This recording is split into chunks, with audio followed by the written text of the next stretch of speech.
Mohamed, nice to have you here in the Moore studio. And I think you and I have worked together for over 18 years. We now serve as tax directors at Moore Johannesburg.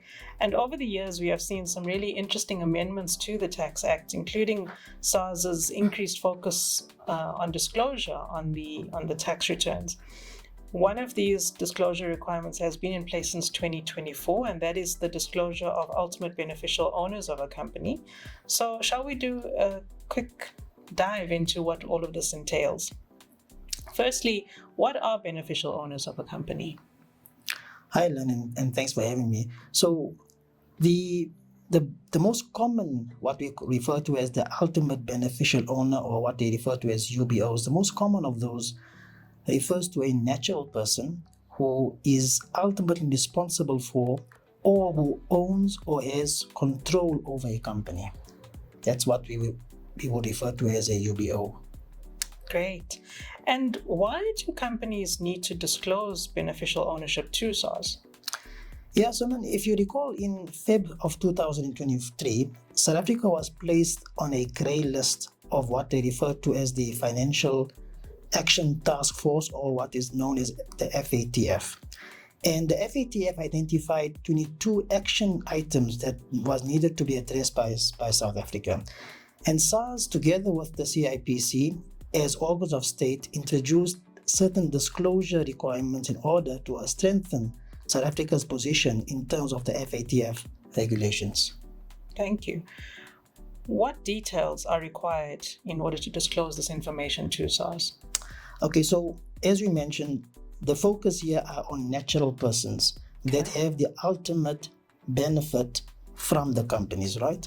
So what needs to be disclosed to SARS in terms of the natural persons is their full names and surnames, their ID numbers, the income tax numbers, and very importantly is the reason why this individual is regarded as a UBO.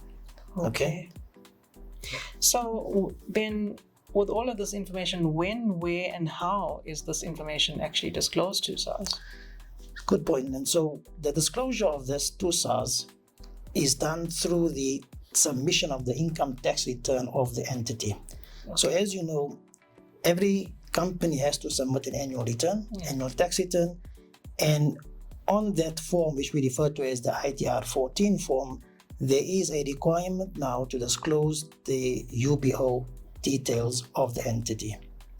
What's important here is that, as you mentioned, that there is two submissions that needs to be submitted to regulators in a year. One is to SARS and one is to CIPC. What's important for the listeners to take heed of is that the information declared to CIPC and that to SARS must be in line. Interesting. So what can SARS potentially do with all of this information in future? So primarily the information required, as mentioned earlier, is with regards to the FATF regulations and the requirements to strengthen South Africa's position on that task action force. However, what we are finding is that with this information being provided to SARS may use this information to combat tax evasion and or illicit money flows.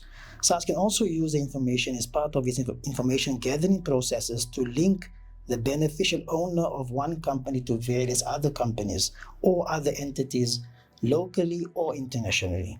The information is also useful to SARS in terms of transfer pricing considerations. For example, where that UBO, that beneficial owner, may have loans to or from foreign entities in order to curtail any tax evasion that may arise from those structuring. Wow, that's quite interesting. And I think there's some interesting times ahead as we watch what SARS does with this information. Well, thank you, Mohamed, for your insights. That was very informative. And also thank you to our listeners for tuning in. And we'd encourage you to watch this space for further tax updates.